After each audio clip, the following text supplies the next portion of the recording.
आप अपनी स्क्रीन पर एक कॉपी देख रहे हैं। ये कॉपी साक्षी गर्ग की है। ये 2017 में यूपीएससी में सिलेक्टेड हुई थी और इनकी रैंक 350वीं थी। और आपको बता दूं कि ये हिंदी मीडियम से थी और निबंध ऐसे की कॉपी है इनकी ये। और आपको मालूम होगा कि सिविल सर्विस यानी कि यूपीएससी में निबंध का पेपर आपका 250 नंबर का रहता है। और मैं आप लोगों से इसीलिए कहता भी हूँ और बार बार कह रहा हूँ कि निबंध के पेपर की तैयारी को गंभीरता से लीजिए। आप लोग जो लोग गंभीरता से नहीं लेते हैं ना, उन्हें बहुत ही बुरी तरह से भुगतना पड़ता है। आप देखिए 40-50 नंबर भी आते हैं उनके 250 में से। और जो लोग गंभीरता से लेते हैं, तैयारी करते हैं, प्रैक्टिस करते रहते हैं, उनके 175 165 नंबर तक आ जाते हैं। और मुझे लगता है कि अब मुझे बताने की ज़रूरत नहीं होनी चाहिए कि एक नंबर यूपीएससी में आप लोगों के लिए कितना महत्वपूर्ण रहता है, आपको कहाँ से कहाँ पहुँचा सकता है। ऊपर रैंक में ऊपर भी जा सकता है और नीचे भी जा सकता है, याद रखिएगा। और देखिए निबंध की तैयारी को आप लोगों को अलग से कुछ नहीं पढ़ना है, बस थोड़ा अच्छे से ध्यान दे लें तो बहुत अच्छी तैयारी हो सकती है। इसका कोई अलग से सिलेबस नहीं है। अगर यूपीएससी के द्वारा जो सिलेबस दिया गया है उसे आप लोग पढ़ें तो इसमें 3 लाइनें लिख दी गई हैं। क्या कह दिया गया है? इसमें लिख दिया गया है कि उम्मीदवार को एक विनिर्दिष्ट विषय पर निबंध लिखना होगा और विषयों के विकल्प दिए जाएंगे। उनसे आशा की जाती है कि अपने विचारों को निबंध के विषय के निकट रखते हुए क्रमबद्ध करें और संक्षेप में लिखें। प्रभावशाली और सटीक अभिव्यक्तियों के लिए श्रेय दिया जाएगा। बस इतना सा कहा गया है कि एक आप लोग सब्जेक्ट चुनिए। जो 4 सब्जेक्ट दिए जाते हैं ना सेक्शन ए में, और सेक्शन बी में भी 4 दिए जाते हैं, उनमें से एक एक आपको चुनना है। और उस जो विषय आपने चुना हुआ है, जो टॉपिक निबंध के लिए चुना हुआ है लिखने के लिए, उसी पर आप लोगों को डटे रहना है। उसी के आसपास आप लोगों को सब कुछ लिखना है, भटक नहीं जाना है, संक्षेप में लिखना है। और प्रभावशाली अगर सटीक होगा ना आपका, तो उसके लिए अच्छे नंबर आपको दिए जाएंगे। और कहते हैं कि भाषा निबंध की जान होती है, तो भाषा पर पकड़ रखिए और प्रैक्टिस करते रहिए, बार बार मैं कह रहा हूँ। और देखिए ओपनिंग पैराग्राफ जो रहता है, निबंध हमेशा पैराग्राफ में लिखना है आप लोगों को। तो इसे आप लोग किस तरह से शुरुआत कर सकते हैं? जो विषय आपने चुना है उसका क्या बैकग्राउंड है उसके बारे में बता सकते हैं, क्यों आपने ये विषय चुना है उस पर भी बात कर सकते हैं। कोई उदाहरण है, कोई कोट्स है, उससे आप लोग शुरुआत कर सकते हैं निबंध की। और ये कॉपी आप लोगों को दिखा रहा हूँ, इसीलिए दिखा रहा हूँ कि एक आप लोगों को लिखने की कला आ जानी चाहिए। फिर आप लोग प्रैक्टिस करते रहेंगे ना तो और अच्छा निबंध लिखना शुरू हो जाएगा। जब मेन बॉडी लिखेंगे बीच वाली, तो इसमें आप देखेंगे कि पॉइंट्स को चुन लें सभी 360 घुमा के। देखिए सामाजिक, सांस्कृतिक, राजनीतिक, आर्थिक क्षेत्र को ध्यान में रखिएगा। करंट की कोई रिपोर्ट है, किसी करंट से रिलेटेड अगर आप लोग निबंध लिख रहे हैं तो उसे भी आप लोग ले सकते हैं। लास्ट में अपना निष्कर्ष लिखते हैं। 5 से 8% भाग में वो हो जाता है आपका पूरा। थोड़ा गंभीरता से लीजिए तैयारी को। और देखिए साक्षी गर्ग की बात करें तो ये आप लोग देख रहे हैं साक्षी गर्ग को, और मेरी तरफ से शुभकामनाएं हैं। मैं तो चाहता हूँ कि आप लोगों का सिलेक्शन हो, पर आप लोगों की कॉपी भी आने वाले जो भी तैयारी कर रहे होंगे छात्र उनको दिखाई जाए। तो 250 नंबर का रहता है, 3 घंटे का आपको समय मिलता है। और देखिए हिंदी मीडियम है ना इनका, तो हिंदी मीडियम यहाँ लिख दिया करिएगा, लिखना पड़ता है। जो अनुदेश दिए रहते हैं ये भी सावधानी पूर्वक पढ़ लिया करिएगा। प्रवेश पत्र में प्राधिकृत माध्यम में निबंध लिखना आवश्यक है और इस माध्यम का स्पष्ट उल्लेख प्रश्न सह उत्तर पुस्तिका के मुख्य पृष्ठ पर निर्दिष्ट स्थान पर करना आवश्यक है। प्राधिकृत माध्यम के अलावा अन्य माध्यम में लिखे गए उत्तरों को अंक नहीं दिए जाएंगे। अब भाई आपका हिंदी मीडियम है तो हिंदी भाषा में ही निबंध लिखेंगे, किसी और में थोड़ी लिखेंगे। प्रश्नों के उत्तर विनिर्दिष्ट शब्द संख्या के अनुसार होना चाहिए। यानी कि कहने का मतलब है कि 1000 से 1200 शब्द में एक निबंध आपको लिखना है तो इसी के बीच होना चाहिए। और मैं कहता हूँ कि बहुत अच्छा निबंध है, सटीक भाषा है आपकी निबंध की। और जो कॉपी चेक कर रहा है उसे पढ़ने में मज़ा आ रहा होगा ना, तो 950 शब्द होंगे तब भी आपको अच्छे नंबर दिए जाएंगे। और 1250 नंबर भी आप लिख देंगे, शब्द लिख देंगे तब भी अच्छे नंबर दिए जाएंगे। तो निबंध अच्छा होना चाहिए, बोरिंग नहीं होना चाहिए, समझ रहे हैं आप लोग। और आंसर की राइटिंग की जो बात करते हैं आप लोग, लिखावट की, तो मैं कहता हूँ इतनी अच्छी तो होनी चाहिए कि सामने वाले पर थोड़ा अच्छा प्रभाव पड़े और उसे समझ में आए, उसे परेशानी ना हो पढ़ते समय। प्रश्न सह उत्तर पुस्तिका में खाली छोड़ा गया कोई पृष्ठ अथवा पृष्ठ के भाग को पूर्णतः काट दें, यानी कि कोई पेज खाली है तो इस तरह से उसे काट दिया करिएगा। खंड ए और खंड बी में से प्रत्येक में से एक एक चुनकर 2 निबंध लिखिए, जो प्रत्येक लगभग आप देखेंगे 1000 से 1200 शब्दों में रहेंगे, यानी कि 125 नंबर का एक निबंध आपका रहेगा। अब देखिए खंड ए है, सेक्शन ए है, इसमें आप लोगों को 4 विषय दिखाई दे रहे हैं, 4 टॉपिक। पहला टॉपिक कह रहा है कि समन्वित प्रयत्नों से हम देश को नई ऊंचाइयां प्रदान कर सकते हैं, जबकि एकता का अभाव हमारे समक्ष कई नई आपदाओं को उजागर करेगा। दूसरा कह रहा है कि कम नगद तथा नगद रहित अर्थव्यवस्था की बात हो रही है। तीसरा कह रहा है कि यदि आप 1 वर्षीय समाधान चाहते हैं तो बीज बोएं, यदि आप 5 वर्षीय समाधान चाहते हैं तो वृक्ष लगाएं, लेकिन यदि आप पीढ़ीगत समाधान चाहते हैं तो नारी को शिक्षा प्रदान करें। और चौथा इसमें आप देखते हैं विषय है विज्ञान की सीमाएं जहां समाप्त होती हैं, अध्यात्म की शुरुआत वहीं से होती है। तो इन टॉपिक्स को आप लोग अच्छे से पढ़ लिया करिएगा, जो आपको पसंद हो, जिस पर आप लोग 1000 से 1200 शब्द लिख सकते हैं, अच्छा निबंध लिख सकते हैं, उस टॉपिक को आपको चुनना है। अब देखिए इन्होंने कौन सा चुना हुआ है, तीसरा चुना हुआ है। यदि आप 1 वर्षीय समाधान चाहते हैं तो बीज बोएं, यदि 5 वर्षीय समाधान चाहते हैं तो वृक्ष लगाएं, पर यदि आप पीढ़ीगत समाधान चाहते हैं तो नारी को शिक्षा प्रदान करें, महिलाओं को शिक्षा प्रदान करें। अब आप देखिए इन्होंने पंक्तियों से शुरू कर दी, और मैं भी कहता हूं आप लोगों से, जिस टॉपिक को आपने चुना है उसके बारे में किसी ने अच्छी बातें कही हुई है, अच्छी लाइनें कही हुई हैं, तो उन लाइनों से आप लोग शुरुआत कर सकते हैं, और जिस व्यक्ति ने वो लाइनें कही हों उनका भी उल्लेख वहां कर दिया करिएगा। अब देखिए स्वामी विवेकानंद साहब से इन्होंने शुरुआत कर दी उनकी पंक्तियों से। एक पुरुष को पढ़ाने में से एक व्यक्ति शिक्षित होता है, पर एक स्त्री को पढ़ाने से पूरा परिवार शिक्षित होता है। किसने कहा था? स्वामी विवेकानंद साहब ने। वस्तुतः स्वामी विवेकानंद का यह कथन नारी शिक्षा को समर्पित है और इसकी प्रासंगिकता को चरितार्थ भी करता है। और हमारे देश में आप देखिए समय समय पर नारी शिक्षा बुद्धिजीवियों के बीच वाद विवाद का विषय भी रहती है। सदैव महिला शिक्षा पर सरकार द्वारा, समाज द्वारा, विद्वानों द्वारा बल दिया जाता है, चिंता जाहिर की जाती है। ऐसे में यह प्रश्न उठना स्वाभाविक है कि क्या नारी शिक्षा में इतना बल है कि वह 1 वर्षीय, पंचवर्षीय नहीं अपितु पीढ़ी का समाधान कर सकती है? और इस प्रश्न का उत्तर देने हेतु हमें प्राचीन इतिहास, संस्कृति, लेखों से प्राप्त उदाहरण का सहारा लेना प्रासंगिक होगा। यदि हड़प्पा सभ्यता पर विचार करें तो आप देखिए मात्र सत्तात्मक समाज था, नारी स्थिति अच्छी थी और यह सभ्यता सामाजिक, आर्थिक और वैज्ञानिक व पर्यावरणीय दृष्टि से अति उन्नत थी। आगे आप देखिए वैदिक समाज में देखें तो गार्गी, अपाला जैसी विदुषी कन्याओं का प्रसंग प्राप्त होता है। और सामाजिक दशा पर विचार करें तो पितृ सत्तावाद समाज होने के बावजूद सती प्रथा, बाल विवाह जैसी कुप्रथाओं का अभाव था व कन्या को कभी भी दुख का कारण नहीं माना जाता था। वैदिक समाज की बात हो रही है। विभिन्न कालों में महिलाओं के योगदान को उदाहरणों के साथ और स्पष्ट करें और स्वतंत्रता प्राप्ति में महिलाओं का क्या योगदान रहा है उनकी बात कर सकते हैं आप लोग, और करना चाहिए। अगर आप देखते हैं कि इन्होंने किया होता तो और अच्छे नंबर इन्हें दिए जाते। कालांतर में उत्तर वैदिक काल में महिला स्थिति पतित हुई, उसे शिक्षा के अधिकार से वंचित कर दिया गया और इसी सामाजिक अराजकता के विरोध में उपनिषद, जैन धर्म, बौद्ध धर्म का उदय हुआ था। आगे आप देखिए मौर्य काल में भी विदुषी कन्याओं का वर्णन मिलता है और संपन्नता व वैभव का भी, परंतु जैसे जैसे हम मौर्योत्तर गुप्त व गुप्तोत्तर काल की ओर बढ़ते हैं तो महिला स्थिति पतित होती है। महिलाओं को शिक्षा जैसे बहुमूल्य अधिकार से वंचित कर दिया गया और जिसके परिणाम स्वरूप समाज कई समस्याओं से घिर गया, आर्थिक विकास बाधित हो गया और पूरी की पूरी सभ्यता का ही पतन हो गया। अब आप देखिए इसके लिए आप लोगों को अलग से कोई कहीं पढ़ने की जरूरत है? आप इतिहास पढ़ ही रहे हैं और इतिहास पढ़ रहे हैं तो आपको सभी कुछ पढ़ा ही होगा आपने कि महिलाओं की स्थिति किस समय किस तरह की रही है, और उसी का आप लोगों को यहाँ वर्णन कर देना है, यहाँ लिख देना है।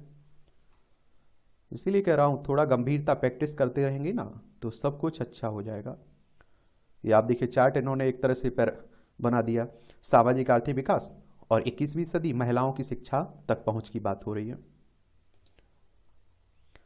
उपरोक्त विश्लेषण व ग्राफ से यह तो स्पष्ट है कि महिला शिक्षा व सामाजिक आर्थिक समस्या समाधान के बीच समानुपातिक संबंध है। और इस प्रकरण को वर्तमान भारतीय समाज व भारत सरकार के प्रयासों परिणामों के संदर्भ में देखें तो सरकार द्वारा किए जा रहे समाधान लघुकालिक प्रतीत होते हैं। और उदाहरण स्वरूप आप देखेंगे कि वर्तमान व्याप्त समस्याओं के समाधान हेतु इंदिरा गांधी मातृत्व सुरक्षा योजना, माँ कार्यक्रम, एकीकृत बाल विकास कार्यक्रम, पर्यावरण संरक्षण कार्यक्रम, दहेज प्रथा निषेध कानून, घरेलू हिंसा निवारण कानून, आर्थिक विकास हेतु उड़ान योजना, स्टार्टअप स्टैंड अप अभियान, निर्मल भारत अभियान, स्वच्छ भारत अभियान की बात हो रही है, राष्ट्रीय स्वास्थ्य बीमा जैसे अनेक योजनाएं लाई गई, परंतु फिर भी इन प्रयासों के परिणाम स्वरूप परिणाम तत्कालिक तो हैं, दीर्घकालिक नहीं है। अब आप देखिए इनकी कॉपी जिन्होंने चेक की हुई है, कुछ सुझाव भी दिए हैं। तो आप लोगों से भी कहता हूँ कि प्रैक्टिस करते रहा करिए, निबंध लिखा करिए और अपनी कॉपी चेक करवाया करिएगा, तो उसमें जो कमियां रहती है ना वो बताया जाता है। एक शिक्षित महिला के महत्व को और स्पष्ट करें और विकास में योगदान को और स्पष्ट करें।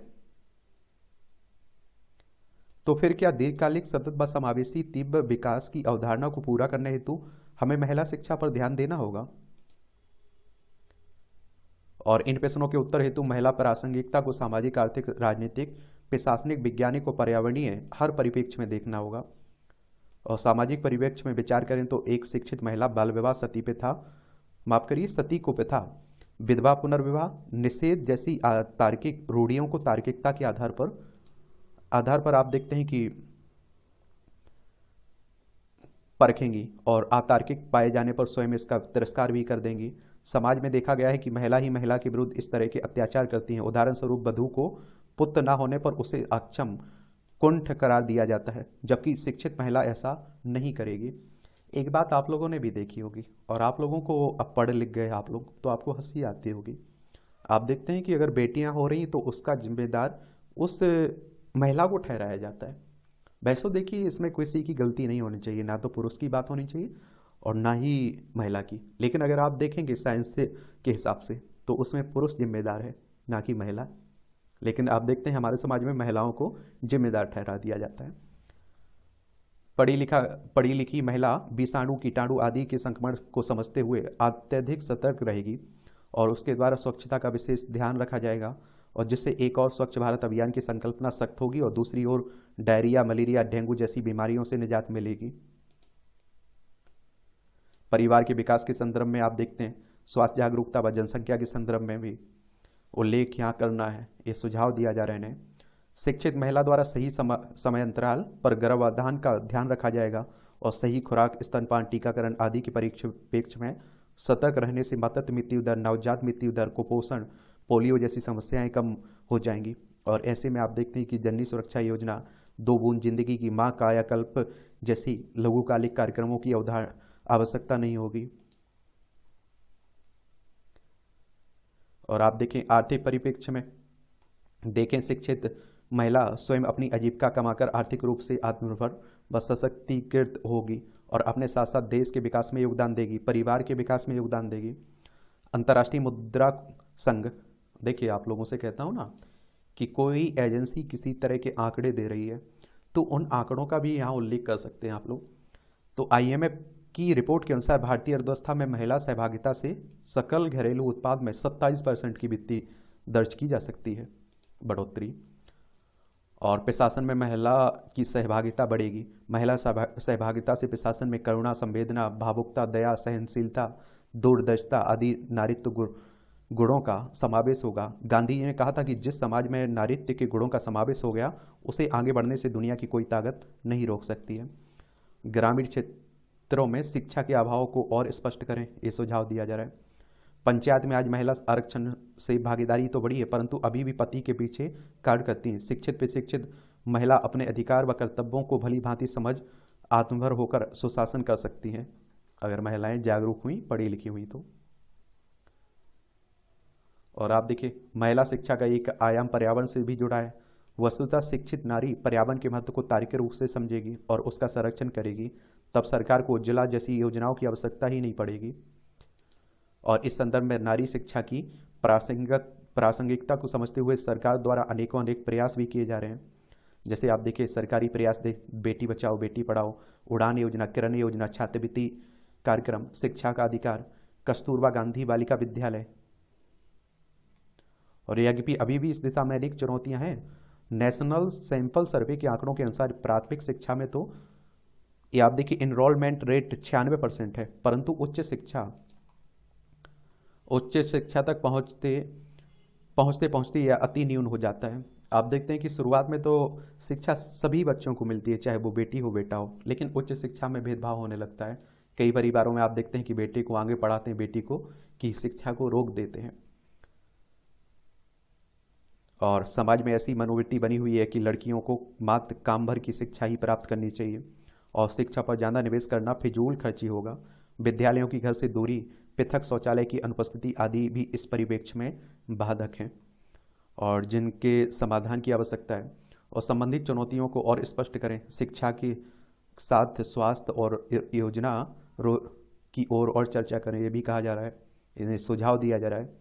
इस परिप्रेक्ष्य में माता पिता बच्चों की काउंसलिंग कराई जाए। केस स्टडी, हरियाणा में सिविल सोसाइटी और गैर सरकारी संगठन की मदद से लोगों को नारी शिक्षा हेतु मोबिलाइज किया गया और जिससे सकारात्मक परिणाम देखने को मिले हैं।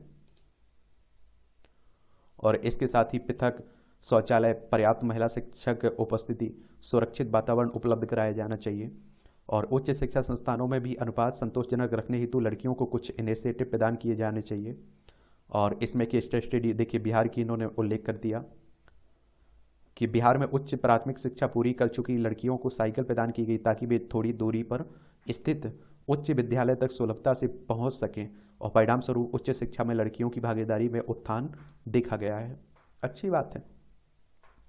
इसके अलावा पाठ्यक्रम में किरण बेदी, चंदा कोचर जैसी सफल महिलाओं की जीवनी शामिल की जानी चाहिए, जिससे लड़कियां इनसे प्रभावित होकर स्वयं भी ऐसा ही बनने को प्रेरित हों।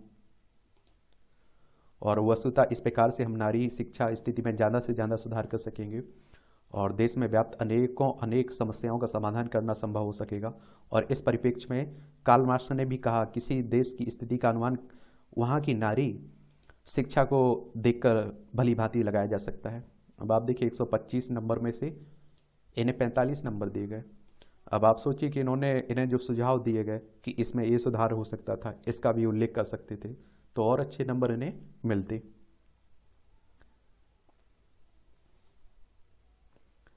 अब खंड बी है, सेक्शन बी है। इसमें भी आप देख रहे हैं कि यहाँ आप लोगों को 4 टॉपिक दिए गए, 4 विषय दिए गए हैं। इनमें से आपको एक चुनना है। पहले तो बड़े ध्यानपूर्वक पढ़िए इसे। एक राष्ट्र एक निर्वाचन, 1 नेशन 1 इलेक्शन। दूसरा, भारत में डिजिटल अंतराल, ग्राम रूपांतरण में अवरोध। फिर आप देखिए तीसरा, कायांतरित भारत, नवीन भारत। 4 देखेंगे, निष्ठावान पड़ोसी दूरस्थ रिश्तेदार से उत्कृष्ट है। तो इस पर विचार करना है आप लोगों को और इसमें से एक आपको चुनना है। तो देखिए कायांतरित भारत, नवीन भारत, इन्होंने तीसरा टॉपिक चुना है। Transforming India, new India.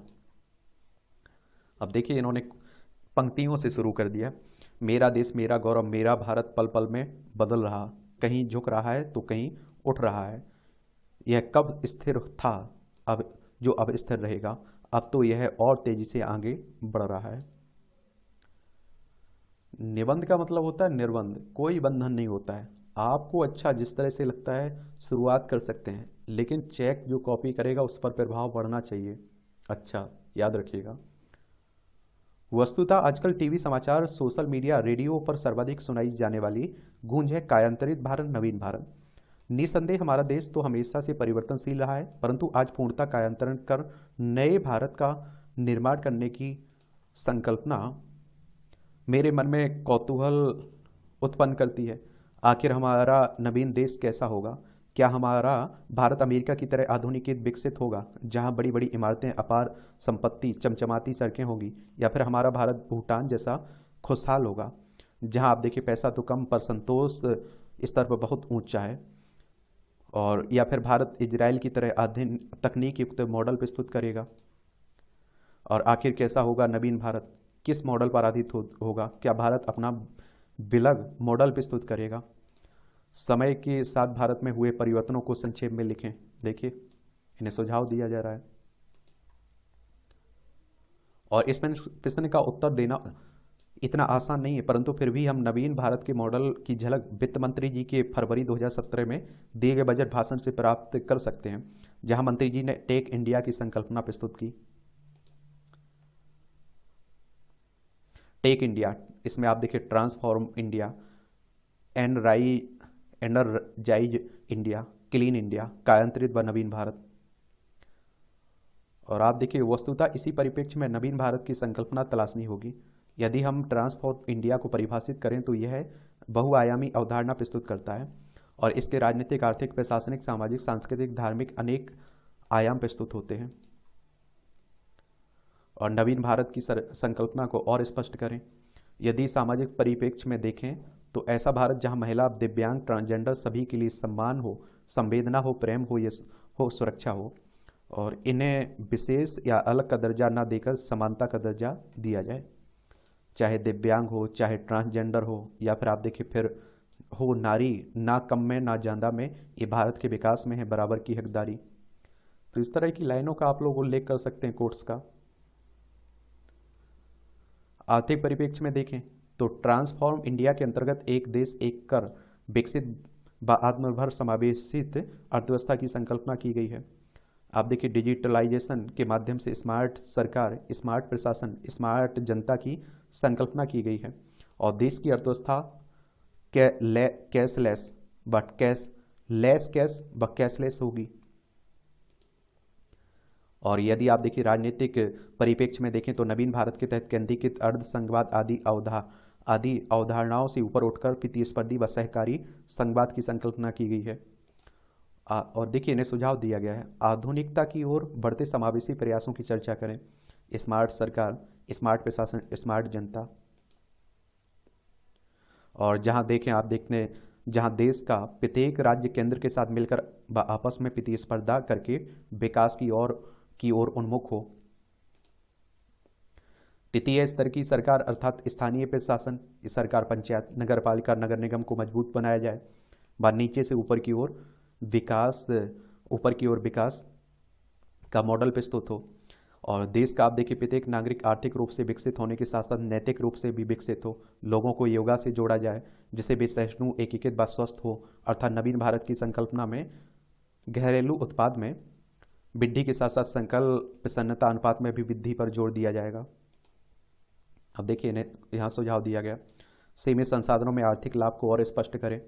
धार्मिक रूप से धर्मनिरपेक्ष भारत की कामना की गई है और समान नागरिक संहिता जैसे प्रयासों के माध्यम से देश को प्रगतिशील व आधुनिक बनाया जाएगा। इससे आगे सनराइज इंडिया की परिभाषा पर विचार करें तो इस परिप्रेक्ष्य में आप देखते हैं परिप्रेक्ष्य में भी कई आयाम प्रस्तुत होते हैं। इसमें हमारी देश की युवा पीढ़ी को नवीन भारत निर्माण में अग्रदूत की भूमिका दी गई है और देश की 65% जनसंख्या 35 वर्ष से कम आयु की है, यानी कि युवा आबादी है और यह अनुपात विश्व में सर्वाधिक है। और जहां जापान, ब्रिटेन जैसी अर्थव्यवस्था बूढ़ी हो रही है यहाँ की आबादी, वहीं भारत अंधेरों के बीच दीप्तमान कीर्ति स्तंभ की तरह प्रकट हो रहा है।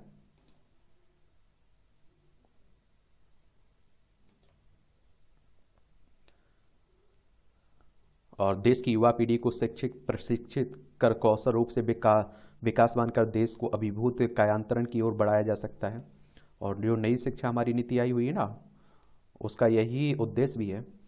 पर्यावरणीय चुनौतियों में भारत की भूमिका को और स्पष्ट करें, ये सुझाव दिया जा रहा है।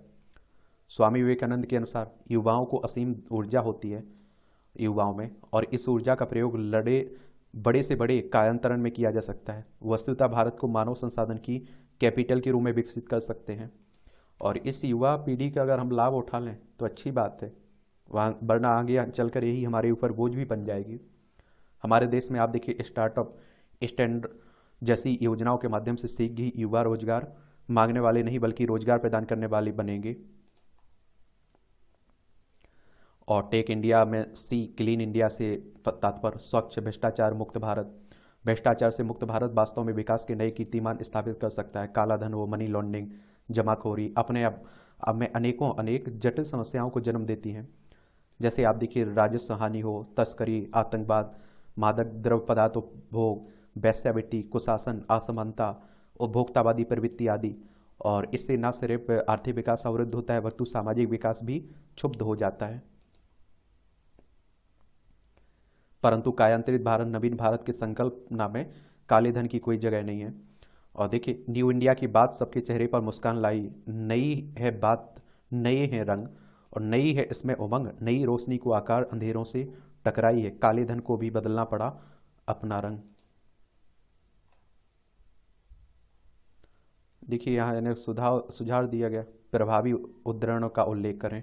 देखिए, दे दिया ना सुझाव।